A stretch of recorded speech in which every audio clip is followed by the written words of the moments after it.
crossfeed feature for headphones. And they sent me a, hang on, let me grab it.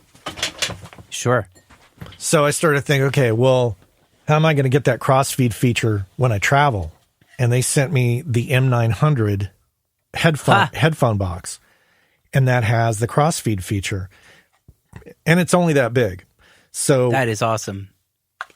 I figure between this and my laptop and my headphones, I can probably get 100% of the way there.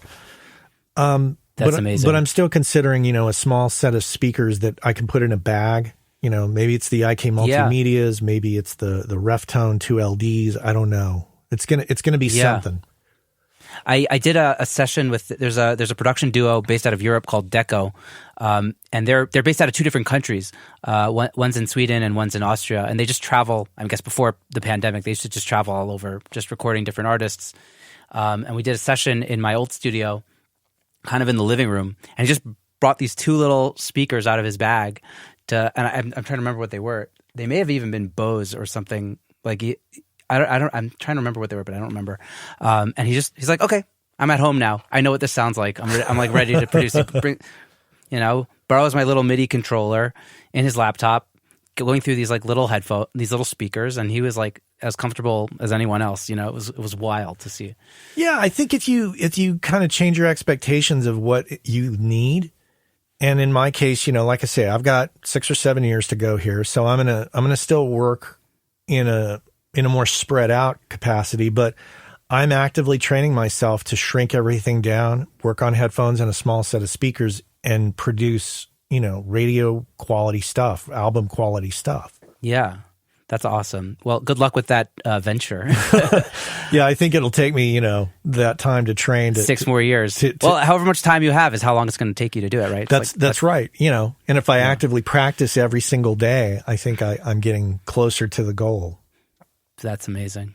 I wanted to ask you about monitoring. I think I saw that you had Amphion monitors. Is that true? Yeah, I've got a very small room here that I'm talking to you in and that I work in, and I learned that you can't just go buy a set of speakers and expect them to solve all of your problems. You've got to buy the right set of speakers for the room. If your room is big, get a set of speakers that will fill that room up appropriately. But if your room is small, you can't get too big. I had some Klein and Hummel 0300s in here before.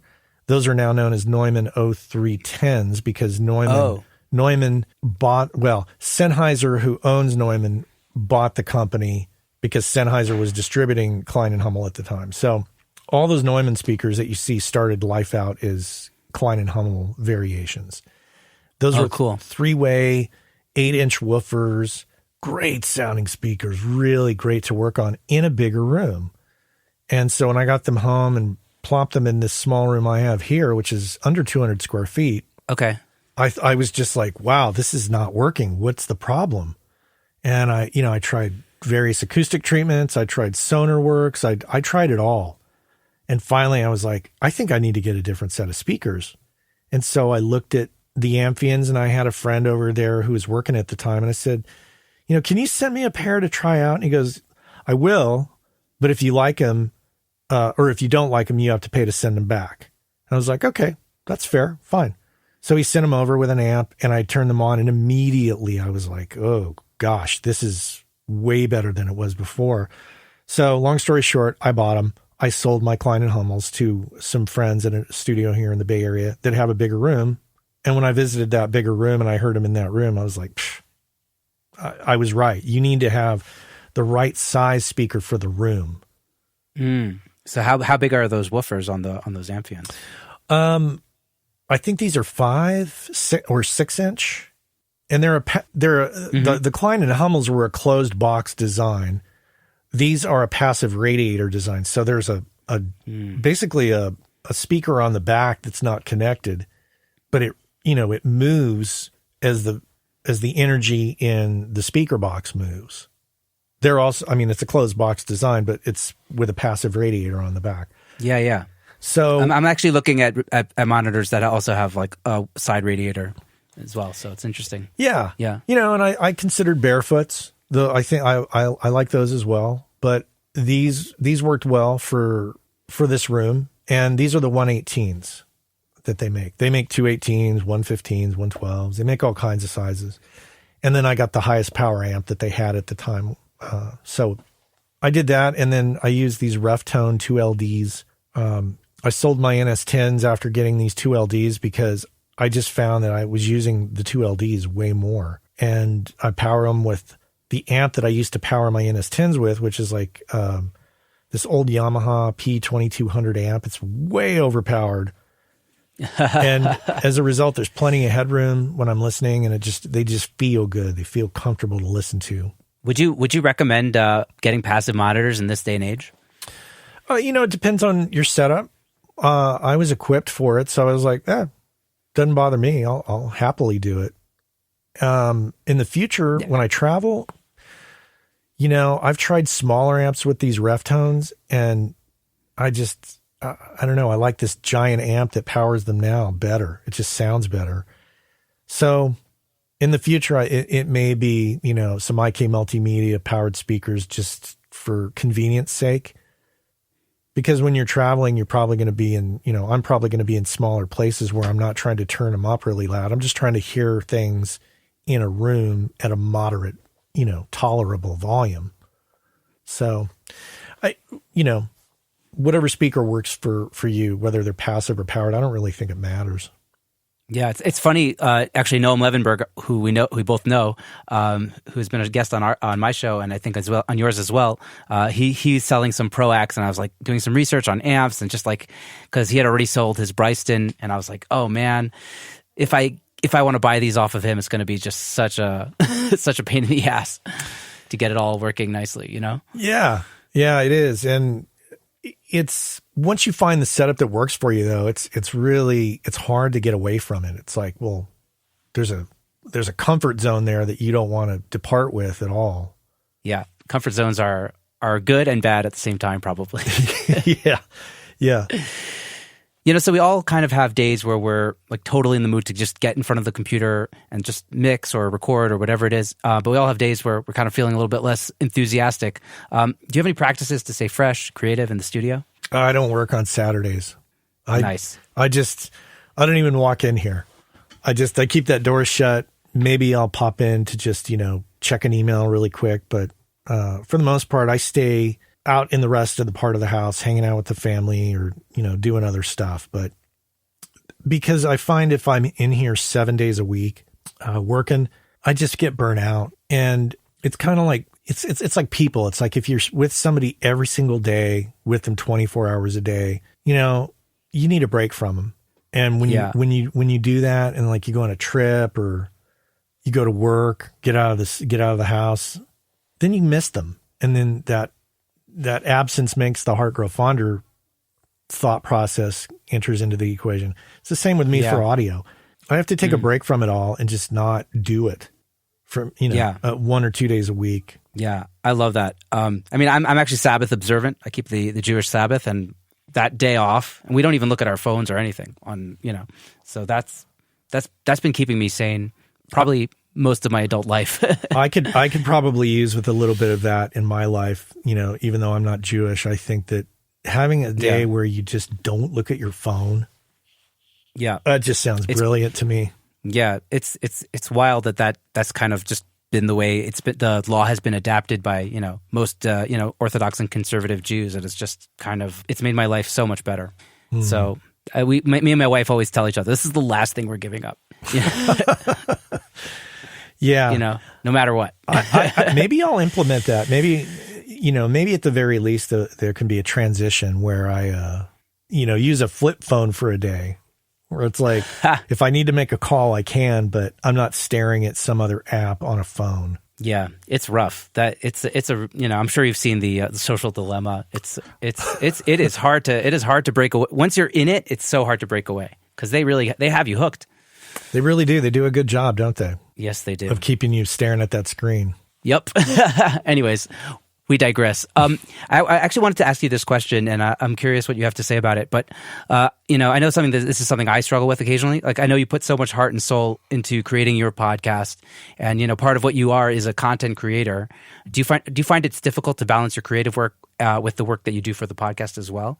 The podcast has found its way into my life in such a way that it's almost like compartmentalized. And the time is compartmentalized. It's something I'm all, let's see, what am I on? I think I have episode 318 coming out as of the recording of this podcast with you. I think tomorrow is my 318th show. I've never missed a show coming out on a Monday. So, occasionally I'll release it early on a Sunday, but I've never missed a deadline. So it's a habit for me. And so that's a part of my life that I've managed to become more efficient with. Like it'll take me like 10 minutes to record the parts of the show outside of the interview. No way. Yeah. That is amazing. It's like, okay, all right, let's go record the parts of the show. Go do it. The thing that takes me the longest is coming up with the rant that I'm going to talk about. So I'll record the parts of the show while someone else is editing the interview. And then I'll pause and I'll think, what do I want to talk about? What's on my mind? And then, 5-10 minutes goes by and I'm like, okay, I know what I want to talk about. And I'll take a couple runs at it. But I try to get that stuff done in a quick and efficient manner. Whereas I open up the rest of my week for creative pursuits, for mixing, for mastering. But I also do part-time work as a contractor for Universal Audio. So that takes a chunk of my time too, because that's an ongoing thing. There's always something going on over there. Yeah. Wow, that's wild. That's you're giving me a lot of thoughts here. I would definitely, I have to say that, like, having a time of day that you publish no matter what by then is just, that's like it's like, we keep doing it because we keep doing it, like, we were talking about earlier. You just put it out. As long as you put it out by the time you say you're going to put it out, there's going to be another episode of the podcast. Yeah, I treat it very much like a television show puts a show out. Because imagine like if you're a fan of The Mandalorian, and I haven't seen it yet. Okay, well, pick any show that you love watching, and note that they put it out on a certain time, certain day. Some things on Netflix, you got all your episodes available at once. But in the case of a weekly series, imagine if you're watching that series and you watch it on Sunday nights, and then one Sunday night you go to watch it and they're like, well, we didn't get to it. So it might come out next week or it might not. You totally lose interest and momentum in that show. So I treat my podcast in that same way. It's like, you got to have it out no later than Monday. It's okay. Maybe I'll get it out at worst case, 12 o'clock, but usually Sunday night by midnight, I typically have it out. Yeah. Love it. This is slightly off topic, but just because I'm a fan of your show, anyone who's listened knows that you're, a massive fan of coffee, and I'm also a fan of coffee. So I was just curious, what is your preferred coffee roast and brewing method? That's so funny. And coffee can be so much like audio. You can get into the weeds with it. You can, I'm sure you can buy magazines and books, and there's gear to buy and approaches and methods. And believe it or not, as much of a fan of coffee as I am, I don't get that into the weeds with it. So what I like is a good cup of coffee through convenience. And for many years, my wife and I have owned a Jura A9 Impreza coffee machine. That's a machine that grinds the beans. It's got a touch screen, and it just has made the best coffee. The problem is with Jura is that we've had to go through a lot of repairs with this machine. It was an $1,800 machine to begin with, and that's a big chunk of dough to spend on a machine. But we both my wife and I, we drink a lot of coffee. We love coffee, so we justified it. But within 2 years, we had to send it in for repairs at a cost of $250 out of warranty. Second time it broke, I talked to them and we worked out a deal where I would pay to send it in and they would fix it for free. Well, it just broke again. And, oh boy. And now they're talking to me about, you sore subject, huh? You can trade it in you know, we've got a $1,000 machine we'll give you for 800. And I'm like, oh, really? So we're, for better or for worse right now, we're just kind of, you know, slumming it with an espresso, with pods from Pete's Coffee. And, you know, I've mixed